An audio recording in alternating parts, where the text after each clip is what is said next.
Good evening, everyone, and thank you for coming to our virtual parent conference night. My name is Mr. De La Peña, and this is Hi everyone, my name is Danielle Ramirez and I am Mr. De La Peña's assistant for our 8th grade SALT3 students. Before we say anything else, and most importantly, we want to say that we both really appreciate all the effort and time that you have dedicated to your children's virtual learning experience this school year. Both of us are trying our best as we know you and your children are too, but sometimes technology has made it difficult to log in or turn in assignments. We promise that we will work with you and your child to make things work and be as smooth as possible. This is the agenda for this video. We're going to go over some essential safety expectations, also a day in our class and first 6 weeks glows, and then our teacher contact and conference info. And then in the end, if you have any questions, you can always email them to us. At this time, we're going to give you all some general information about what our class is going to look like during this time. If you choose to bring your child back face to face or otherwise, because we know this is a very important decision that you all have to make in the next couple of weeks. So we're giving you this information in order for you to make an educated decision. First of all, there's going to be some universal safety expectations. For example, masks are going to be required by everybody: students, teachers, staff, everybody at the school. There's also going to be a 6 feet social distancing guideline for everybody. There's going to be hand sanitizer upon entering any classroom. Also, in the classroom, there's going to be assigned class seating where students will have to stay and won't be able to move to different chairs.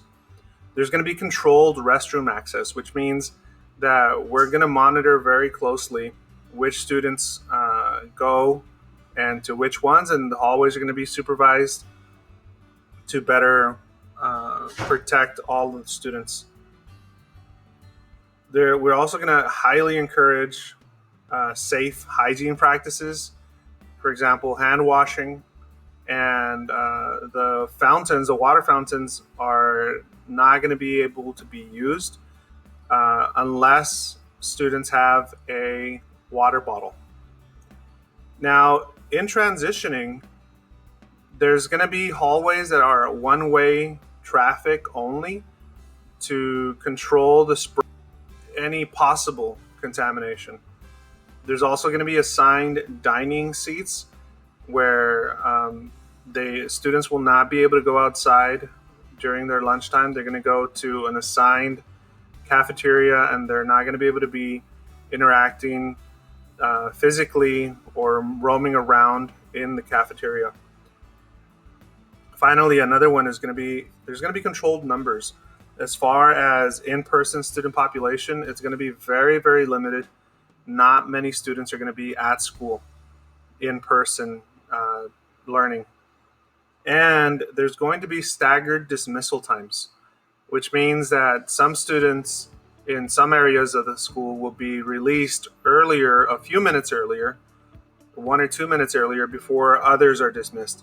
This way there'll be less traffic in the hallways and outside. On to slide number 4. Now, so far this year, in spite of a few technical difficulties, the students have really exceeded virtual learning expectations in our special education classes. They have even had fun, and we've come to know them even better. Yes, their personalities come through the screens and they even socialize with each other in our class and in their electives as well.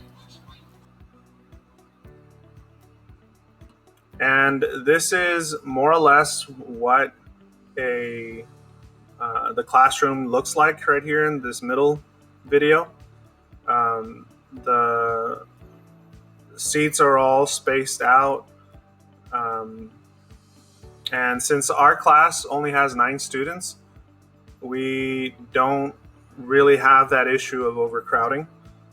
And in the mornings, uh, we always go over the morning announcements in our morning huddle, which is this video over here. And it gives us any important information that we need to know, like uniforms or sports dates or anything that's really important that students need to know. And then this other video right underneath is what one of the electives looks like for your students. The teachers there, some of the students do have their cameras on, some of them don't. But as you can see, it's a very positive environment. The kids are happy, they're laughing, they're interacting, they're very engaged, just like in our classroom too. Now, we're going to celebrate some of the glows of these first 6 weeks in our class. For example, in Epic Books, we've had over 200 books read in just these 6 weeks by your children, which is a very huge amount of books for such a short time. And they've read for over 3,000 minutes combined. That's just outstanding. That it really is amazing that they're reading so much. In Prodigy, which is for math, they've read a combined of over 3,000 questions. Not read, they've answered a combined of over 3,000 questions. And this is, we don't have a minimum amount that they're supposed to answer. This is your children just being very driven to get better and better. Currently, our average for accuracy is 80%. We started the year at about 60%. So the kids are really getting better and better with the use of Prodigy.